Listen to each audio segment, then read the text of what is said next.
सूबे के मुखिया नीतीश कुमार जी सलाम। बिहार का एक युवा आपसे आज सवाल करने आया है।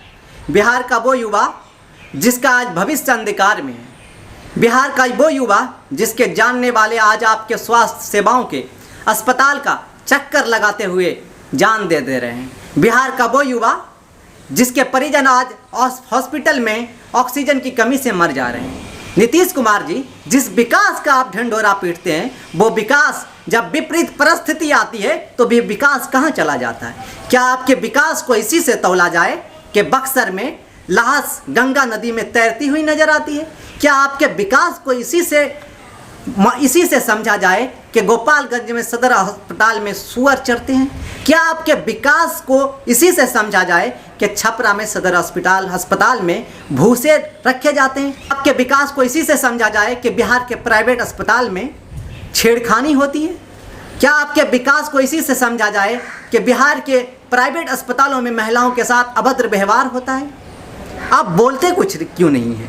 आपकी मानसिकता कैसी हो गई है कि कोई भी जननेता जब खुलकर इस कोरोना के काल में लोगों की मदद कर रहे हैं तो आप 32 साल पुराने केस में उसे सलाखों के पीछे पहुंचा देने का काम कर रहे हैं। नीतीश कुमार जी, बहुत सारी उम्मीदें थी आपसे।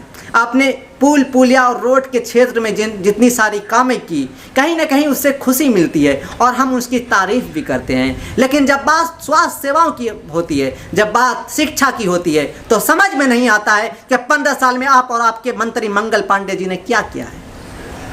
आपके मंत्री मंगल पांडे से जब स्वास्थ्य सेवाओं के बारे में पूछा जाता है तो वो कहते हैं हमने बिहार के स्वास्थ्य सेवाओं को एक अलग मुकाम पर पहुंचाने का काम किया है। वो मुकाम यही है, क्या आज अस्पताल से डायरेक्ट सब नदी में फेंक दिया जाता हो? क्या वो विकास का मुकाम यही है कि आज लोगों को अपने परिजन की दाह संस्कार के लिए शमशान में लकड़ी मुहैया नहीं करवा पा रहे? शमशान में लोग झगड़ रहे हैं कि पहले मेरे परिजन का दाह संस्कार किया जाए, पहले मेरे परिजन का दाह संस्कार किया जाए। लॉकडाउन लगा देते हैं। अब वैक्सीनेशन की बात करते हैं, जब फ़ोन किसी को कॉल करते हैं तो बोलते हैं कि वैक्सीनेशन ज़रूरी है।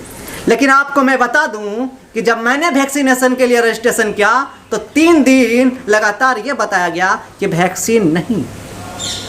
आखिर किस प्रकार आप डाटा को कलेक्ट कर रहे हैं? कई लोगों, हमारी टीम के लोगों ने जब वैक्सीनेशन कराया तो आज तक उसे कोई डिजिटल मैसेज नहीं है। क्या आप कैसे आप मेंटेनेंस कीजिएगा? आप कैसे बताइएगा कि इतने लोगों को हमने वैक्सीन दिया? क्या उसी डायरी के द्वारा आप बताइएगा? वही दस्तावेज के द्वारा जिस दस्तावेज का आपके बिहार में कोई वैल्यू नहीं है। कभी भी आग लगती है और आपके सारे दस्तावेज जल जाते हैं। जिस उम्मीद के साथ, जिस जंगल राज्य को कोस कर आप सत्ता में आए थे, जिस विकास पुरुष के नाम से अपने आप को आप खुद का पोस्टर खुद लगवाते हैं, तो आपसे निवेदन है कि अपने आप को जिस प्रकार आप विकास पुरुष मानते हैं, तो उस विकास पुरुष का काम क्या होना चाहिए? उस विकास पुरुष की जिम्मेदारी क्या होनी चाहिए? उस विकास पुरुष को क्या करने की ज़रूरत है? ये तमाम चीज़ें आपको समझनी चाहिए।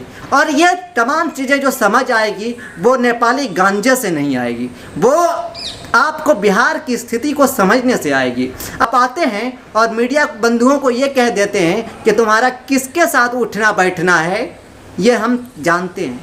अब आप ही बताइए ना सर, आप किस तरीके से छोटे मोटे जो वेबसाइट चलाने वाले लोग हैं, जो छोटे मोटे न्यूज़ चैनल्स हैं, आप किस तरीके से उसे खरीदने की यहाँ पर बात करते हैं? एक तरह से देखें, मतलब आपके बात कहने का जो तरीका होता है कि तो तुम्हारा किसके साथ उठना बैठना है, मैं सब जानता हूँ। तो इससे साफ जाहिर होता है कि कुछ जिस तरीके से आपने नेशनल मीडिया के लोगों को खरीद कर रखा है, तो चाहते हैं कि छोटे मोटे जो यूट्यूबर्स हैं वो भी कहीं ना कहीं बिके हुए हैं। ऐसा नहीं है सर। हम आपसे सवाल करते रहेंगे और सवाल ऐसा करेंगे कि आपको जवाब देना होगा। हालात जब सामान्य हो जाएंगे तो तमाम सवाल आपसे गोली की तरह दागे जाएंगे और तब तक आप सवाल का जवाब नहीं दीजिएगा। तब तक इसी तरीके से हम वीडियो बनाकर लोगों से बात कर कर आप तक लानत भेजते रहेंगे और वो बिहार की जनता का लानत आपको स्वीकार करना होगा। बिहार के माननीय मुख्यमंत्री, बिहार के सिरमौर समझने वाले नीतीश कुमार जी।